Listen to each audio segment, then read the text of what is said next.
I've got some questions now for you to jot down, and then we'll launch into this subject. This will lay the foundation. I've got a few other subjects I want to share with you before the day is finished, but this one will get us started. Jot these questions down. Question number 1, what makes life valuable? Interesting philosophical question. What makes life valuable, human life? Now that we find ourselves on this spinning planet, a chance to live a human life, what would make it valuable? Second question, what makes life worthwhile? Third question, what makes life work well? Good practical question. Now, under work well, we could put, spiritually, socially, personally, economically, physically. There's a lot of different aspects to making life work well. But that'll suffice, because those questions, I think, are very vitally important. What makes life worthwhile? What makes it valuable? What makes it work well? And all the aspects.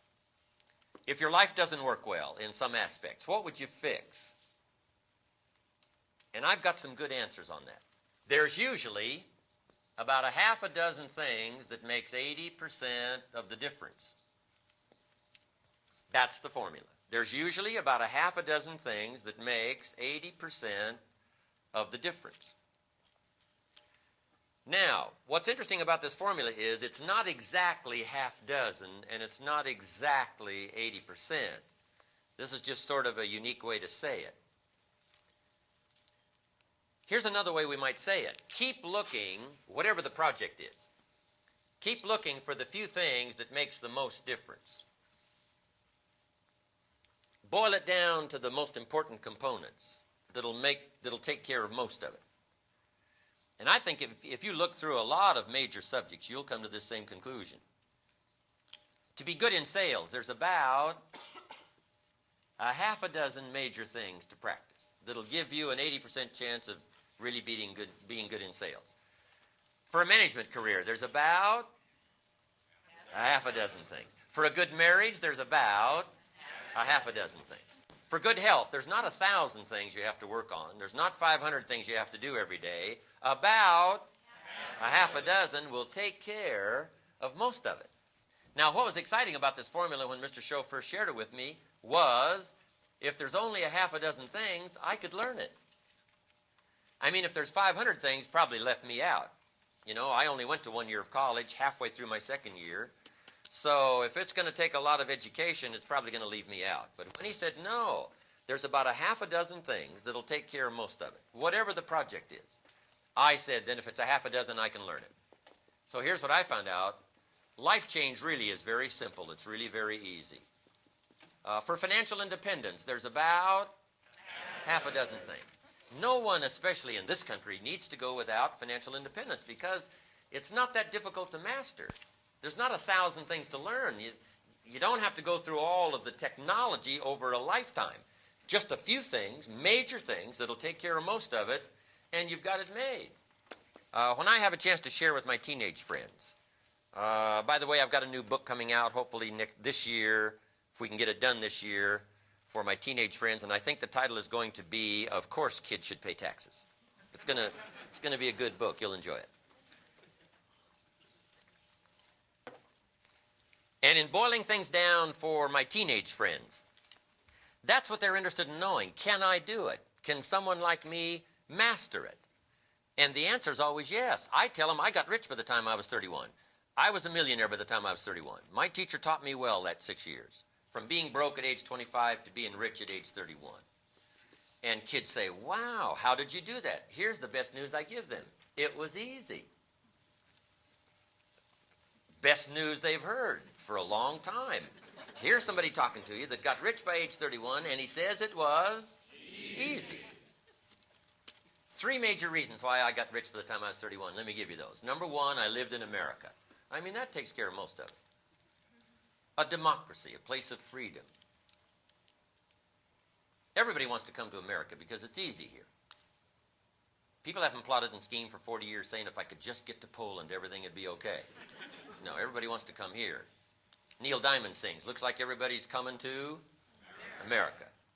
Right? They're not building rafts to get to Cuba. Everybody's trying to get to America. They're not squeezing through the fence to get into Mexico, right? Everybody wants to come to America. I mean, because this is it, right? It's easy here. Live in a country of freedom, a country where you can read every book you want to read, attend every class you want to attend, try everything you want to try. This is it. America. America's easy. For some teenagers that haven't heard that story before, take it to them. America is easy. Bangladesh would be hard. The average yearly income in Bangladesh is $100. That's hard. America, easy. You got it. Cambodia would be hard.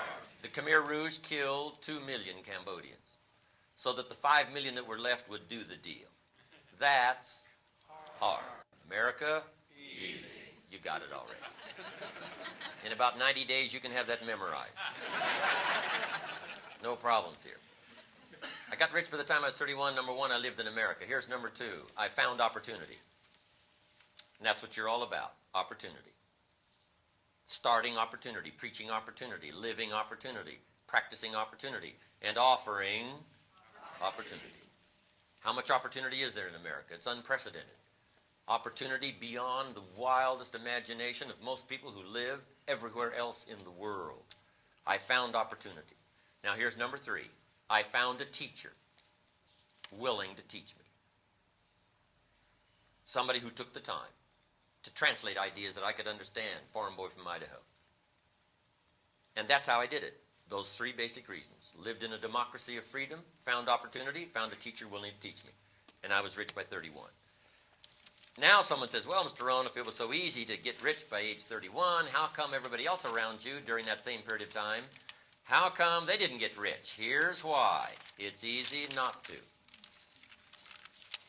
That's the best advice I can give you. In case you have to leave early, that's the heartbeat of my whole seminar.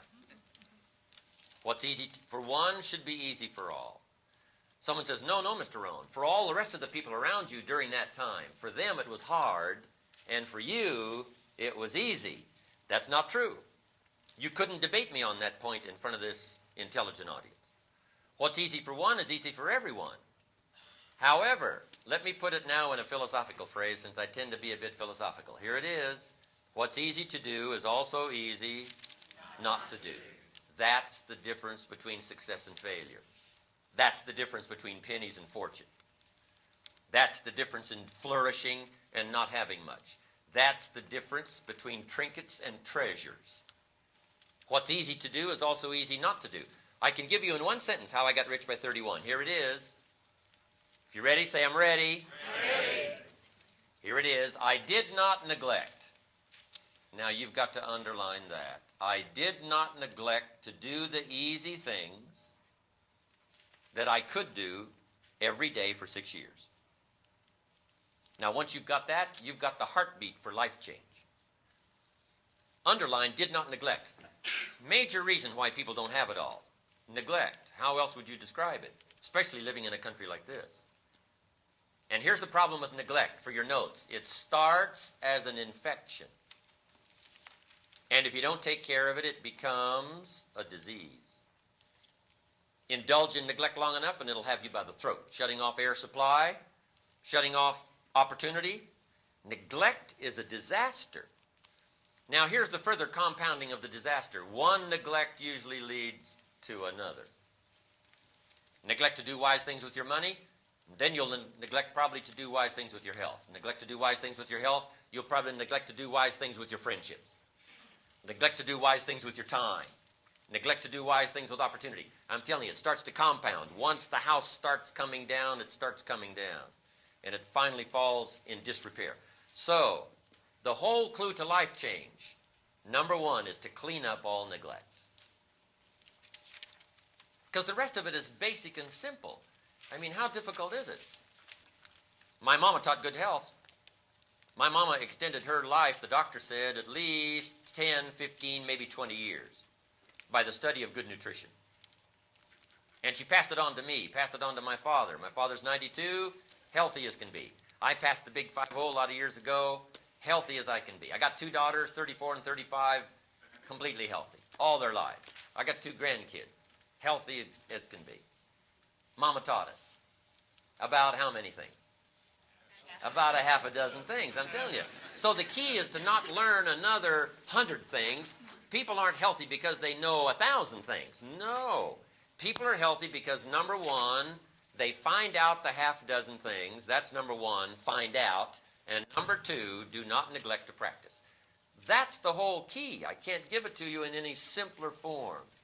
Find out the half dozen things. Now, sometimes it takes a while to find those major things. We pick up one or two, and then we let it go. Finally, we master it. But the rest of it is simply do not neglect. If you'll just start cleaning up neglect. Mama taught an apple a day. Does what? I got a good question for this intelligent audience. What if that's true? You say, well, if that's true, Mr. Rohn, that would certainly be easy to do. Then what is the problem? It's easy not to do. That's the problem. The problem is not lack of information. The problem is simply we don't do the information that's been handed to us. Simple stuff. An apple a day keeps the doctor away. Anybody can do it. But what's easy to do is easy not to do. Or the guy messed up the saying. The guy says a Hershey bar a day. You say, no, you've been watching too much television. It's not Hershey bar, it's what? Apple. And if you lack the refined intelligence, and you go for the Hershey bar instead of the apple, then you've got to put up with your own poor health. It's nobody's fault but your own. A few basics you won't practice, a few ideals you won't let them serve you, then you've got to put up with your own empty bank account, empty heart, empty soul, not enough vitality, not enough health. I'm telling you, anybody that wants to can rearrange all of that. And here's where life change starts. For your notes, I can't give it to you in any simple form. Here it is. It starts with an apple. Where else would you start if you wanted to improve your life? You don't need the exotic stuff, I'm telling you. You know, California's part weird where I'm from. Right? They're teaching crystals, rub crystals. That'll do it. But they're teaching sleep under pyramids. That'll do it. California's part weird. California teaches, some of them are moving to Sedona, Arizona. I'm telling you, where the force fields come together. And if you can live where the force fields come together and rub a crystal and sleep under a pyramid, then you'll really be successful. But I'm telling you, you don't need that. Basic 1, 2, 3 stuff is what did it for me.